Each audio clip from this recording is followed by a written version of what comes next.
사랑하는 행복한 교회 성도 여러분, 이 영상을 보시는 하나님 나라의 귀한 자녀 여러분, 오늘은 2023년 10월 14일 토요일입니다. 오늘 매일성경 본문에서는 바하사는 여로보암의 아들 나답을 죽이고 이스라엘의 제2대 왕조를 시작했습니다. 그러나 여로보암이 걸었던 죄악의 길에서 떠나지 않았습니다. 아예 여호와의 심판의 말씀이 바하사와 그 가문에게도 전달되었습니다. 후에 아들 엘라가 왕위에 오르나 병거 지휘관인 시므리에게 암살당합니다. 시므리가 바하사와 관련된 모든 일을 진멸함으로써 바하사 왕조는 막을 내립니다. 여호와의 말씀은 이처럼 계속 성취되고 있습니다.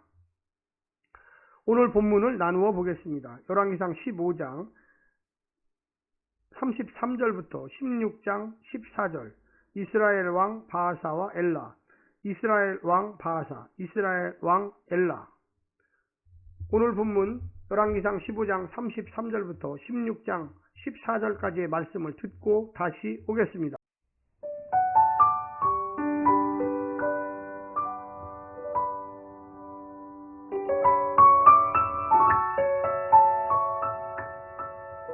유다의 아사왕 셋째 해에 아히야의 아들 바하사가 디르사에서 모든 이스라엘의 왕이 되어 24년 동안 다스리니라. 바하사가 여호와 보시기에 악을 행하되 여로보암의 길로 행하며 그가 이스라엘에게 범하게 한 그 죄 중에 행하였더라. 열왕기상 16장. 여호와의 말씀이 하나니의 아들 예후에게 임하여 바하사를 꾸짖어 이르시되, 내가 너를 티끌에서 들어 내 백성 이스라엘 위에 주권자가 되게 하였거늘 내가 여로보암의 길로 행하며 내 백성 이스라엘에게 범죄하게 하여 그들의 죄로 나를 노엽게 하였은즉, 내가 너 바하사와 내 집을 쓸어버려 내 집이 느밧의 아들 여로보암의 집같이 되게 하리니, 바하사에게 속한 자가 성읍에서 죽은즉 개가 먹고 그에게 속한 자가 들에서 죽은즉 공중의 새가 먹으리라 하셨더라. 바하사의 남은 사적과 행한 모든 일과 권세는 이스라엘 왕 역대 지략에 기록되지 아니하였느냐. 바하사가 그의 조상들과 함께 자매 디르사에 장사되고 그의 아들 엘라가 대신하여 왕이 되니라. 여호와의 말씀이 하나니의 아들 선지자 예후에게도 임하사 바하사와 그의 집을 꾸짖으심은 그가 여로보암의 집과 같이 여호와 보시기에 모든 악을 행하며 그의 손의 행위로 여호와를 노엽게 하였음이며 또 그의 집을 쳤음이더라. 유다의 아사왕 제26년에 바하사의 아들 엘라가 디르사에서 이스라엘의 왕이 되어 2년 동안 그 왕위에 있으니라. 엘라가 디르사에 있어 왕궁 맡은 자 아르사의 집에서 마시고 취할 때에 그 신하 곧 병거 절반을 통솔한 지휘관 시므리가 왕을 모반하여 시므리가 들어가서 그를 쳐 죽이고 그를 대신하여 왕이 되니 곧 유다의 아사왕 제27년이라. 시므리가 왕이 되어 왕위에 오를 때에 바하사의 온 집안 사람들을 죽이되 남자는 그의 친족이든지 그의 친구든지 한 사람도 남기지 아니하고 바하사의 온 집을 멸하였는데, 선지자 예후를 통하여 바하사를 꾸짖어 하신 여호와의 말씀같이 되었으니 이는 바하사의 모든 죄와 그의 아들 엘라의 죄 때문이라. 그들이 범죄하고 또 이스라엘에게 범죄하게 하여 그들의 헛된 것들로 이스라엘의 하나님 여호와를 노하시게 하였더라. 엘라의 남은 사적과 행한 모든 일은 이스라엘 왕 역대 지략에 기록되지 아니하였느냐.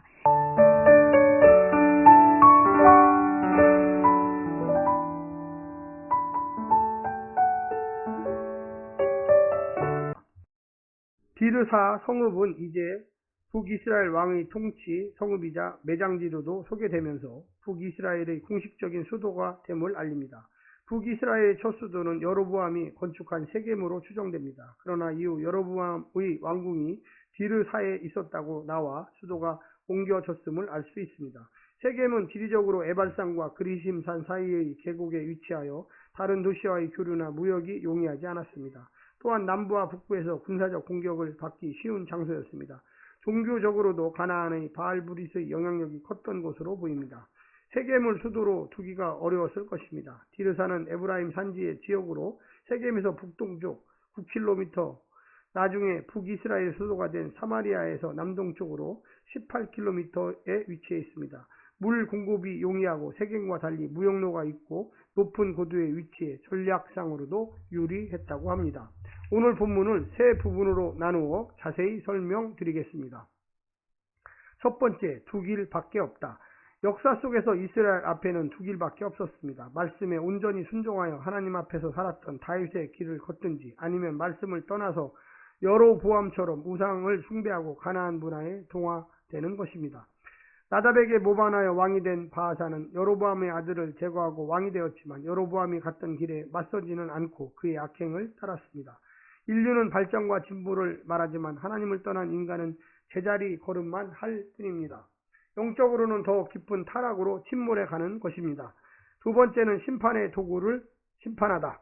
미천한 신분 출신 티끌에서 들어의 바하사는 나답을 반역하여 주권자가 되고 악한 왕을 심판하는 하나님의 도구로 사용되었지만 정작 자신은 눈뜨고 볼 수 없을 만큼 잔혹하게 심판받은 왕 나답의 길을 한 발짝도 떠나지 않았습니다. 아들 엘라 때까지 그의 악행이 그치지 않고 똑같은 심판을 당해 멸절되었습니다.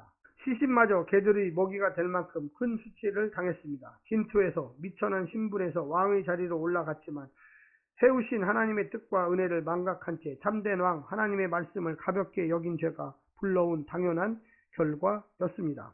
교만한 왕의 집은 왕의 자리에서 내려와 진토에 묻히지 못할 만큼 비참한 자리로 떨어집니다.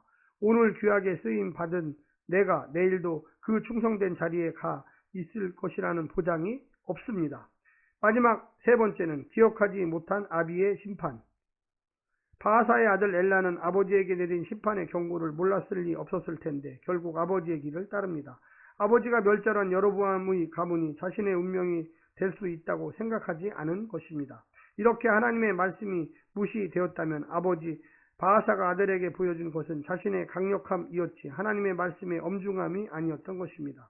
엘라는 백성이 블레셋과의 전쟁에 참여하고 있는 동안 집에서 마시고 취해 있다가 왕위에 오른 지 고작 2년 만에 시므리의 모반에 희생당하고 맙니다. 그는 단 2년간의 왕궁에 취해 살다가 자기 가문과 함께 영혼을 잃어버린 어리석은 사람이 되었습니다. 그가 2년 동안 무엇을 이루었는지 간에 성경이 그에게 대한 신학적인 평가마저 생략할 정도로 하나님 나라에서는 헛되고 무의미한 인생이었다는 것입니다.